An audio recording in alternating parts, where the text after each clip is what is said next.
All right, I just want to do a video on things that I believe are impacting male and female health, health overall, but especially fertility. Much of our health comes from our hormones, and many of the things I believe in the world today are affecting our hormones and leading to all of the many detrimental outcomes that we see, throughout the United States and the developed world, with all of the obesity, increases in like autoimmune diseases and autism, ADHD. I've already made videos on that in the past, but definitely some things here affect that. Um, all the rising cancers in young and old, um, increases in cardiovascular disease, all of those things. And I think they're due to a massive multitude of factors, but I'm going to kind of go through them in the order in which I think they are like most important, um, and touch on all of them. And these are things that I believe, and they're things that I'm kind of betting on because I'm definitely making sure to either avoid them or do them depending on how they affect us. But many people around me, my parents, friends, some of the closest people to me have never been exposed to this stuff as I have been. And that's probably because of like what shows up on my algorithm on my feed. But I do think that there are many things that people don't understand about this stuff. Um, and because I actually dig into the biology and the chemistry and the physiology of all this stuff, and that's what I'm super interested in. I'm interested in health. I know a lot about how the body works. It is more able to kind of affect me or catch my attention, and therefore I start digging deeper into it and learn more about it. Um, you know, I was explaining something about pregnancy to a kid that I was eating lunch with the other day at my school, and he didn't know all this stuff about the placenta and how hospitals sell placentas, um, of mothers, usually without them even knowing. And they like cut cords before it stops pulsing, and some people might not even know what this means, but um, like it's things that just I am aware of that I think a lot of people are not. And a lot of people talk about how, health is, there's definitely some things you can do, and they talk about, the basics, diet, exercise, sleep, and, when they're not actually really doing those. But, as I think everyone should be, and that's why I want to be a nutrition coach and a health coach, just to help people evolve into that and see the world in a better way, expand their perspective, and just feel a lot better and be a lot healthier. But a lot of this stuff is nowhere close to mainstream. It may be mainstream on my algorithms, but it is the average people definitely do not know about all this stuff, and it's all around us in the modern world. And so I'll kind of just get into them, and I have some videos I'm gonna make after this talking more about like specific ones, but these are just the ones that I believe are really affecting us. And like I said, one of the big ones is like fertility. As someone who wants to be a father one day, definitely. Um, like I just want to make sure that I'm able to do that. And also, your overall health correlates very highly with your fertility. And so chasing either one is going to help the other. And you see a lot today of IVF, whether it's the man or the woman, it's both pretty much nowadays. But people are having to spend tens of thousands of dollars to have a child, um, because they are simply not healthy enough to conceive themselves. And I think that that is the absolute destruction of humanity. How are you going to let, unbeknownst to you, because of your ignorance, like I'm not blaming people, but like, and I guess it was chance that I was introduced to this stuff, but it's kind of just what I was interested in, pushed towards. Like once I learned that, you know, nutrition actually affects your body, it was just a whole down cascade effect. And that was like 6 years ago. And I've only gone deeper and deeper and deeper into all this stuff with health. But like people with their own ignorance are becoming infertile, not able to have children unless they pay these, companies tens of thousands of dollars.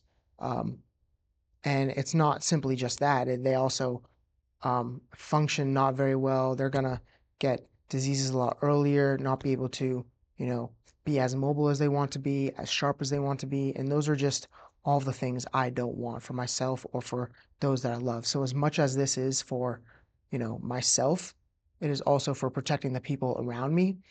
And the hard part is a lot of the people around me don't believe in this stuff. Like I'll tell them things about plastics or about phthalates or about um, yeah, plastic clothing or cleaning supplies, and they will laugh at me.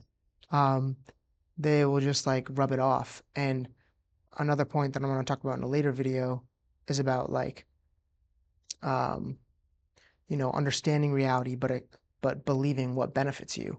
And that's to a degree why it's so hard to get people to change because they're believing what benefits them.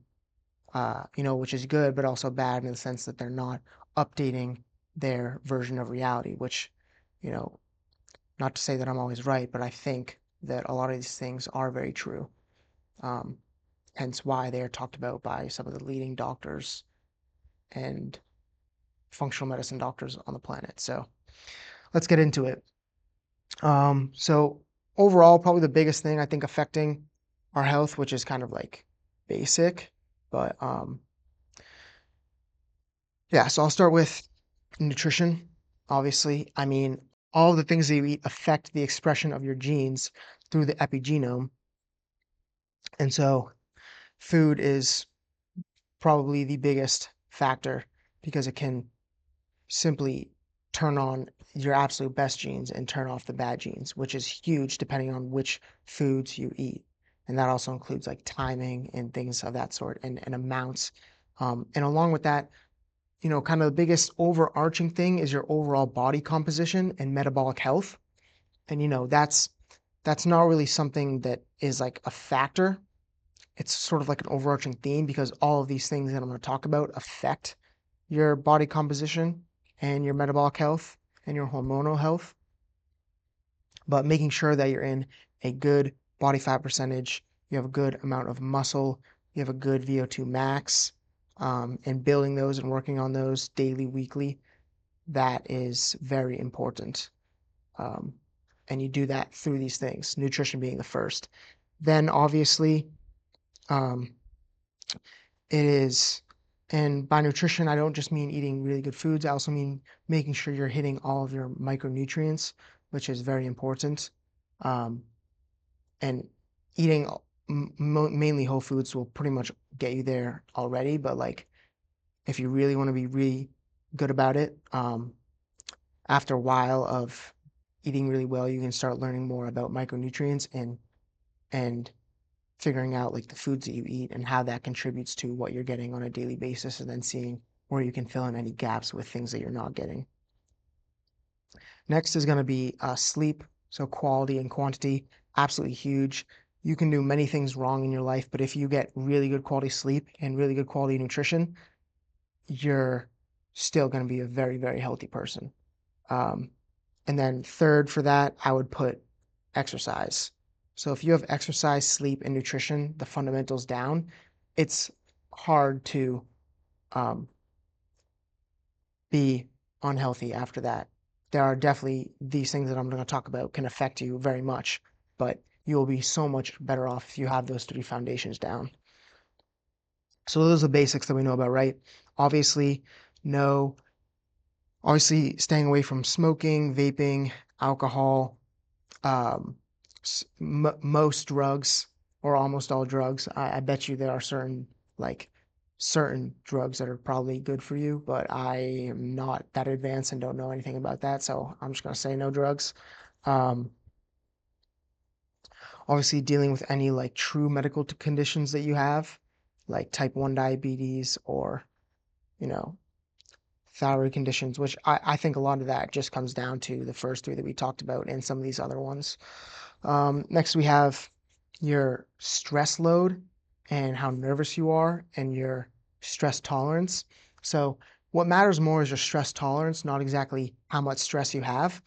Two people can have the same amount of stress, and one could be unaffected or even better off for it, and another could be terrible for it. what matters is your stress tolerance compared to the amount of stress that you have. So if you have a really high amount of stress tolerance, then you probably work well with a good amount of stress. Probably helps you a lot. Being more driven, you know, more mentally acute, things of that sort. If you have a low stress tolerance, then you probably want yours to be lower. The good thing is you can improve your stress tolerance. So over time you can get that better. And because life is such a stressful place, it is kind of better to have a higher stress tolerance um, than I guess your baseline would be. And so you can work on that. Um, Nervous system regulation, I would put breathing there. Breathing is something that I've gone into over the past couple of months, and I think it's absolutely huge. I have massively decreased my resting heart rate during the day and resting heart rate during sleep. Um, and I think my sleep has gotten a lot better for it. I think just my overall cardiovascular health and aerobic health has gotten a lot better for it. And I also think like working on some of the muscles in my core is really helpful. I've started doing yoga, and for yoga, you have to be in these actually kind of pretty hard poses. I do them on like my like rest days.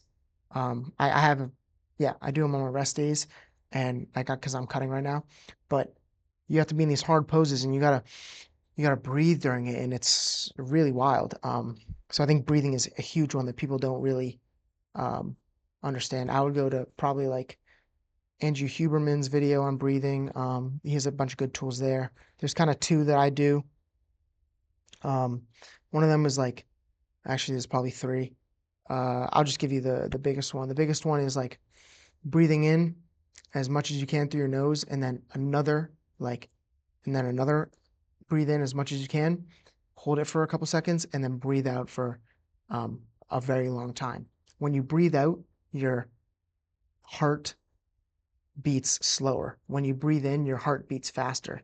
So like if you do a short breath in and then a long breathe out, your heart rate is gonna drop because your heart's being slower. So it's like,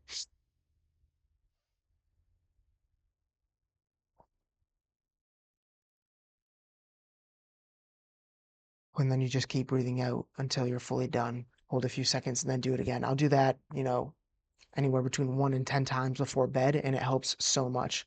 Also, there's other deep core ones where you can do where you kind of breathe all the way out, fully suck in your stomach, and then kind of use your abdominal muscles to push your stomach out again.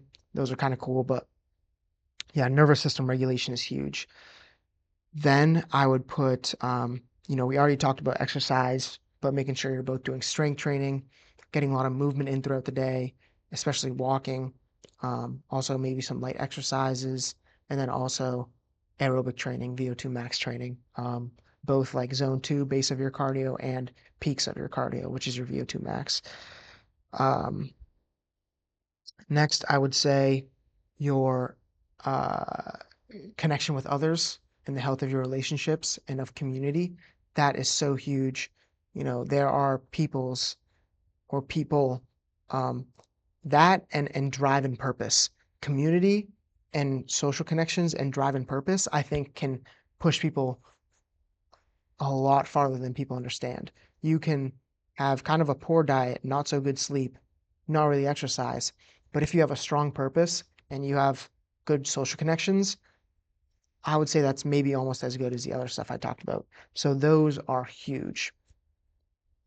Um, and a cool like something so cool about that is a lot of it is literally just psychology. It's in your mindset.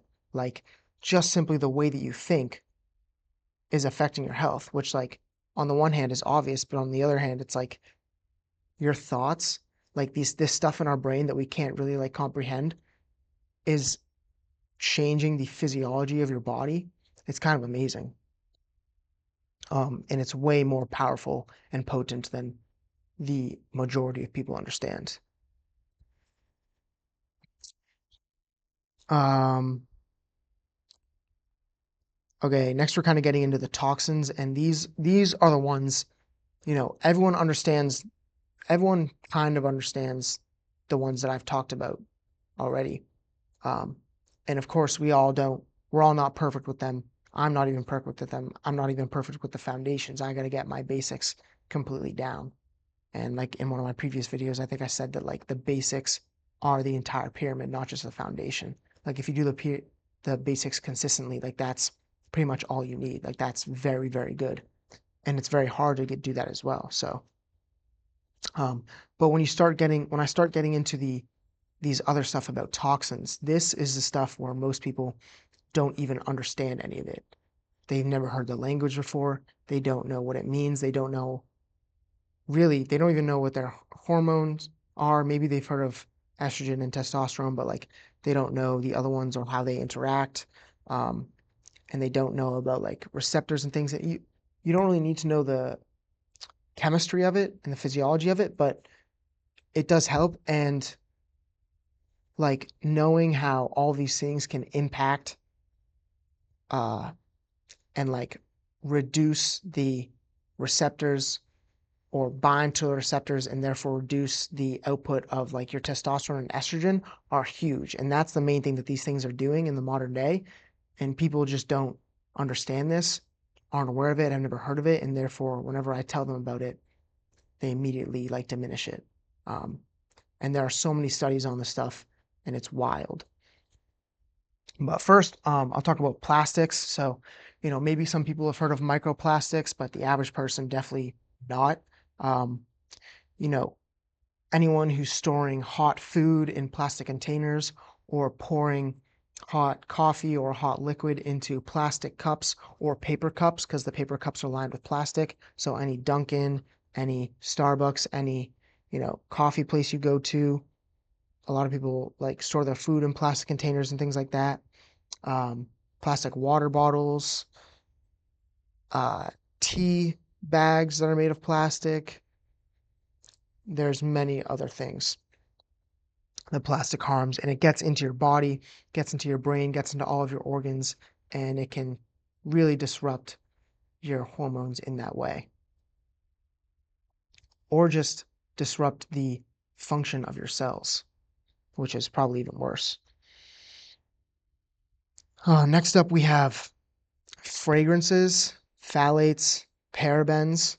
And so these are going to be mostly in personal care products. So face care products, a lot of products that women use, um, perfumes have these bad um, fragrances in them that are synthetic and mimic estrogen in the body, which hurts both men and women because it's unnatural. It's an unnatural amount.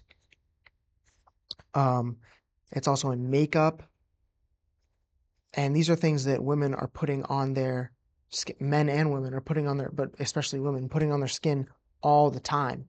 And it's severely messing up I mean, imagine when you spray um, perfume on your neck or wherever it is, you're going to be breathing that in all night. Like, that is not good. Um, Same thing with, certain face cleansers and creams, body washes, makeup. That's going to be sticking to your skin. You know what your skin does? Your skin is an absorber. It absorbs anything that like rests on your skin pretty much. Obviously, like the purpose of your skin is to keep certain things out, but those fat soluble or water soluble, I'm not entirely sure which ones, but probably fat soluble creams and things that and makeup that people are putting on their skin, like your body is taking that in, absorbing it inside of you. And so, kind of one of the things that I try to go by is if I wouldn't eat it, I wouldn't put it on my skin, um, because like inherently what you eat gets into your bloodstream, what you put on your skin and stuff, that's going to get into your bloodstream too. So, that's my personal take on it. And like look into that stuff. It's crazy. And like candles is another really bad um version of this. A lot like because it's scented. Anything scented is really bad because it's all synthetic scents. It's not like natural scents. They didn't put a strawberry in there and like now it's giving the smell of a strawberry. No, they put a bunch of chemicals together in a lab and like made the scent of a strawberry or of mint. and put it in all these products. And so any products that have scents, you know, fresh sprays or the things that you plug into your wall, God, I like rip those out and throw them away whenever I get them. Um, most candles, unless it's like beeswax or some other like natural substance, um, a lot of the creams that are fragranced. What else? Oh, any sort of cleaning supplies. So, um, anything that, people use in their bathrooms to make it smell better, or anything they scrub with to make it smell better. A lot of laundry detergents have bad fragrances, and the dryer sheets are really bad too. And so I've been using like, there are so many companies nowadays that are healthy versions of this, but people just don't understand how bad it is for them, and they don't even understand that what they're using is harming them, which is so bad. But then you tell them that like, hey, your dryer sheets that make your clothes like not uh wrinkle and smell good, and your, you know, purple or pink or blue uh laundry detergent is like severely harming your health. They just like laugh. And they're like, no way.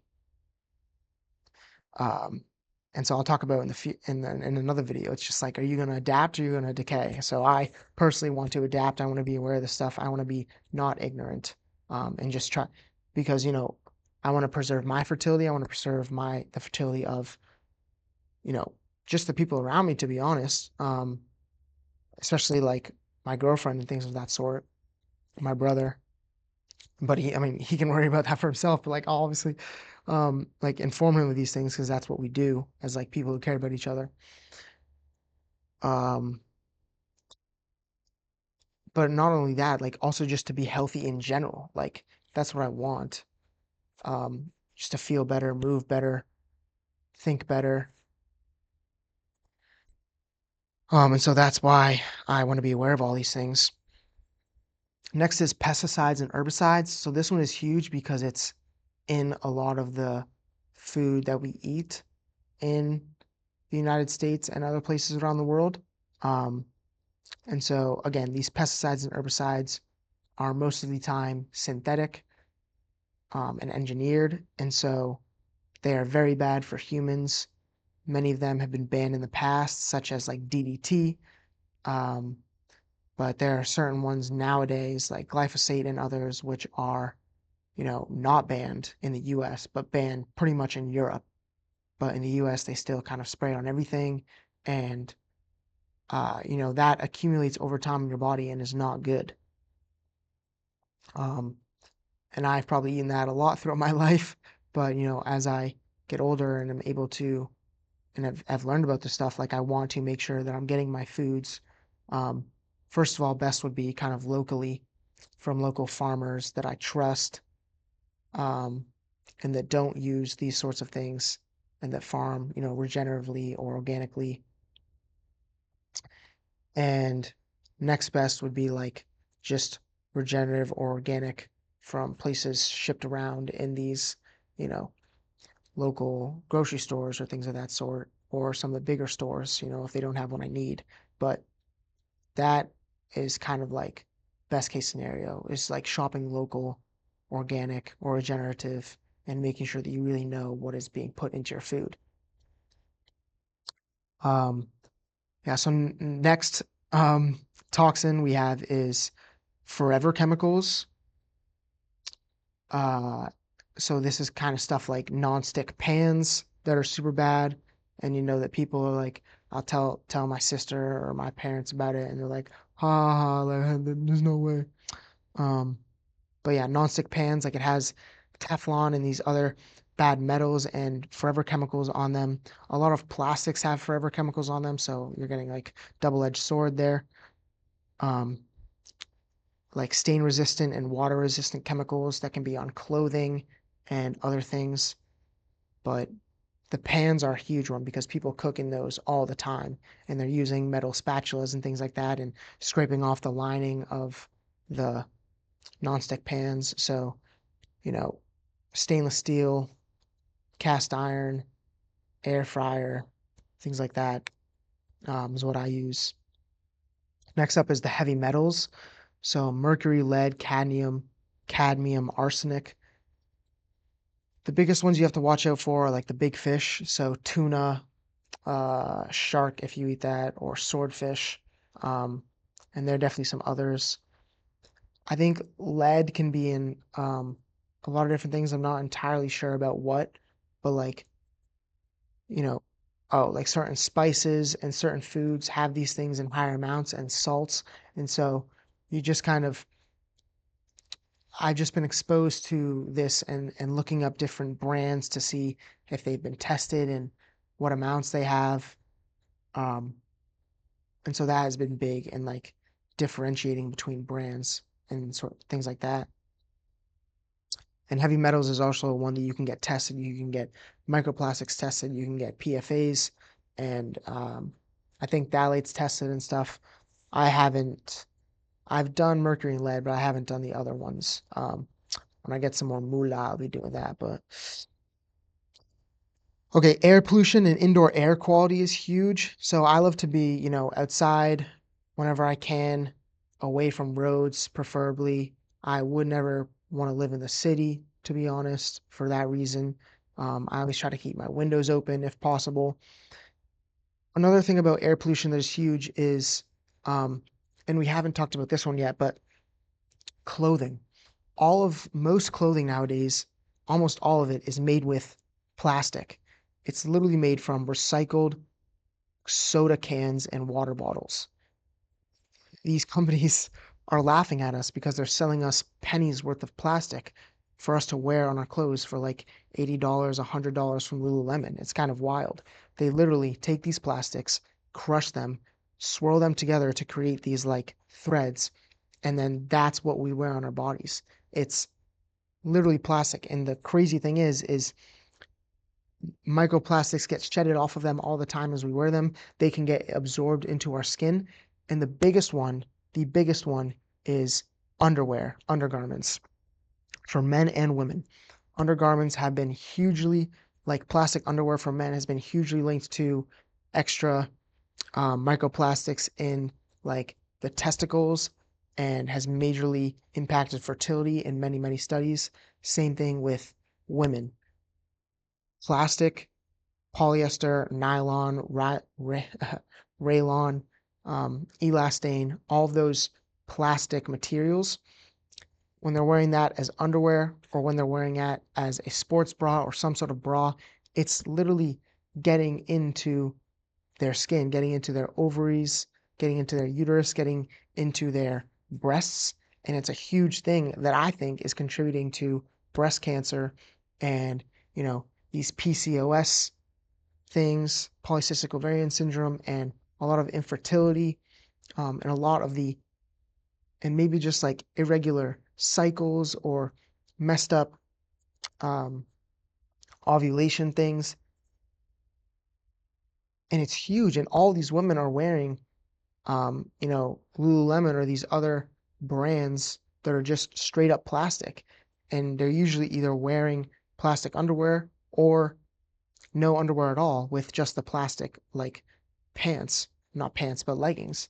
And that's so tight also. Plastic also traps heat, which is so terrible for like your groin area.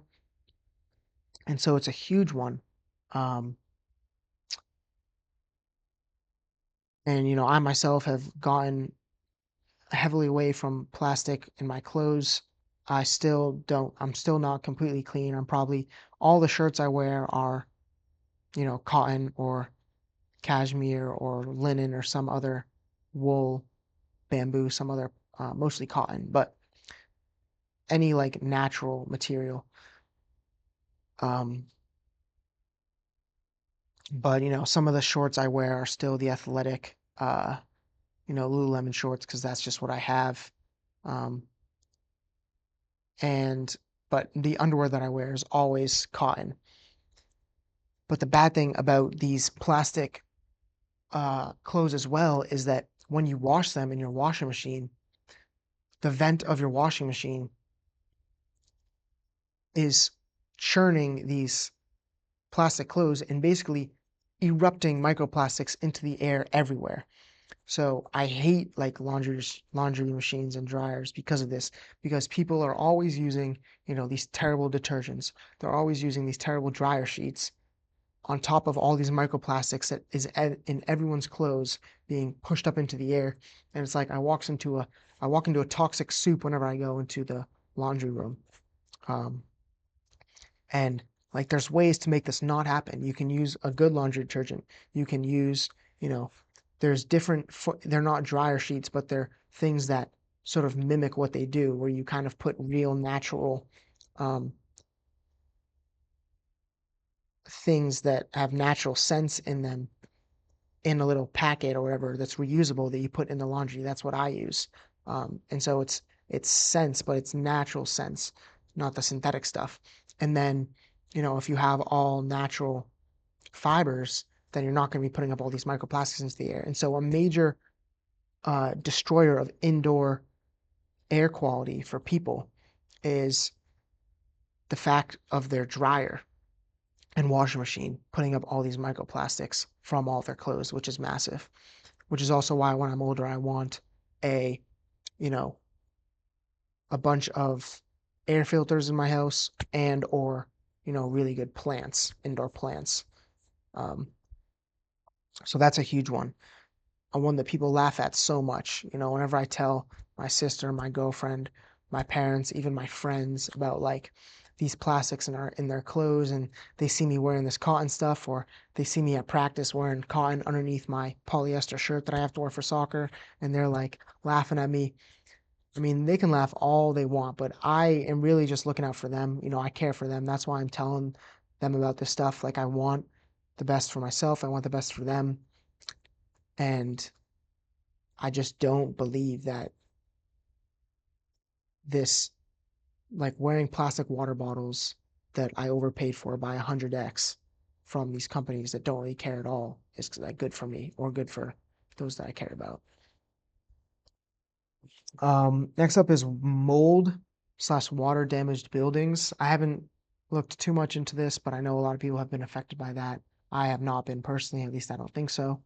But that is especially huge, especially as I'm looking to, move into certain different houses or apartments. I gotta be aware of that.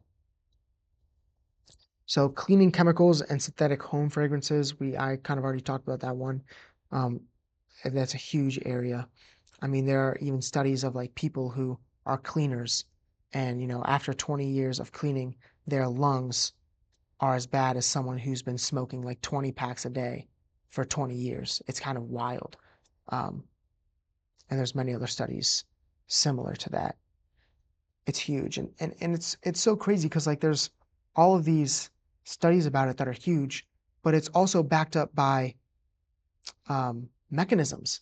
Like we know how this affects the human body and the endocrine system and our hormones, and yet most people don't even know what that is or what that means.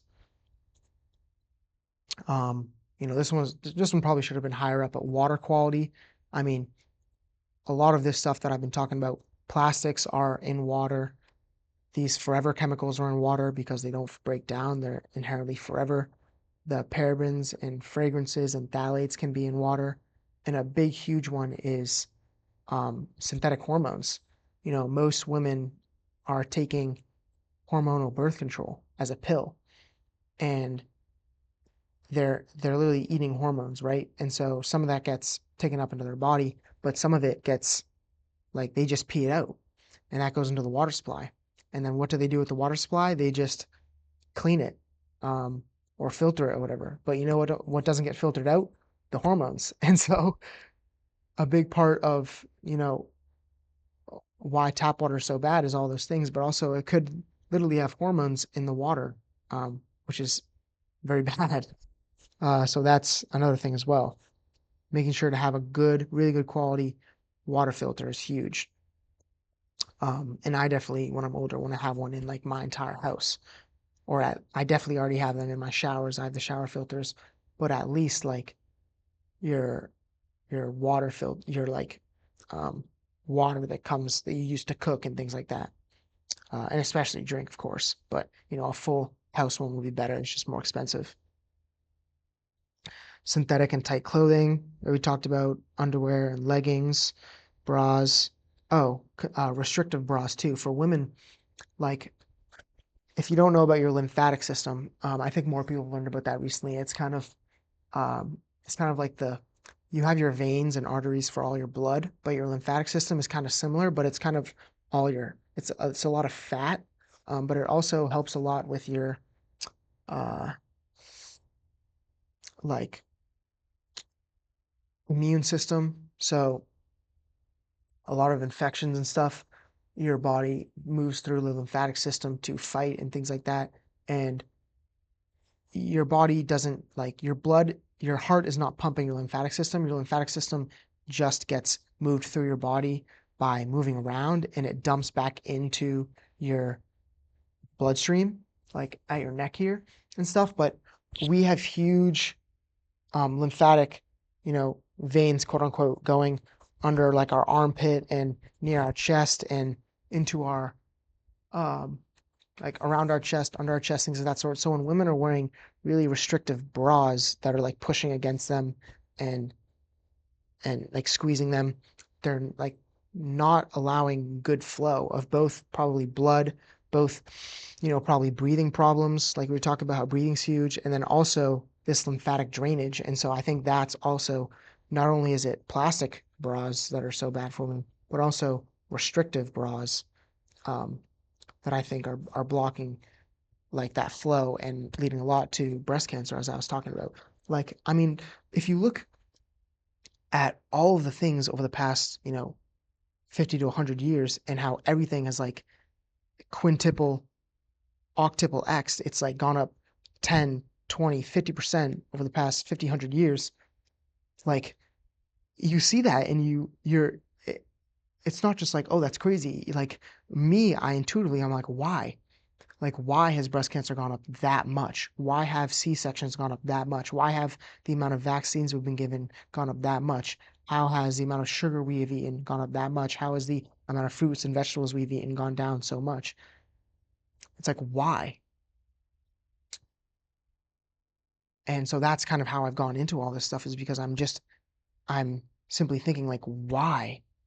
Um, and so I dig deeper in finding like the root causes. And it's taken a whole while to kind of understand all of the science around it and figure out all of the reasons. And I definitely don't know all the reasons, and maybe some of these aren't true, but I think all of them are. Um, and it's like people expect it to be one thing. Oh, it's your diet. Oh, it's your sleep. It's like so many things, and that's why it's so hard to cure all these different diseases because you have to fix 30 different things about your body and your lifestyle before you can pinpoint like which one it was, which is wild. Um, and so yeah, the lymphatic system is huge and restrictive bras. Um, excessive blue light at nighttime, night exposure. So that's kind of just sleep and the fact that you need to have like a good sleep environment and good sleep habits. Um, sleep environment, obviously quiet and dark and cold, but also with having a good sleep regimen, the having to wind down towards the end of the day, 60 minutes before you go to bed, finding something to do that calms your body, calms your mind, so you can kind of transition nicely to sleep instead of like being 100% and then trying to go to sleep. Like your brain's not going to be able to shut down that quickly. Um, overuse of stimulants, as in like caffeine. Um, I don't think I ever do more than like 100, maybe 200 milligrams of caffeine a day. In the past, I never started doing caffeine until probably like a year ago, but I'll do green tea, which has no more than 50 to 100 milligrams. And then at home, when I'm at home, I'll do coffee, which I think is somewhere around 100 to 200. And I'll do that daily. But I think it's been really helpful for me, especially if you do it like before noon or before 1 so that it doesn't impact your sleep. Poor oral health, that's a huge one. Um, gut health and digestion, that goes along with kind of your nutrition. And then, oh, obviously the effects of medicine or pills that you're given by doctors and things like that, because those have major side effects. But I think those are the absolute, like, most important things that are impacting our health. And, again, the beginning ones are definitely the most important and the ones that people know more about, but still people are not even close to aware of how huge they are. And then secondly, the toxins and stuff that I talked about, almost no one's aware of, and it's wild to me. Um, and so my next couple of videos is going to be kind of on a little bit about more of this stuff, or like some of the um, philosophical ideas around it. But yeah, so thank you for listening.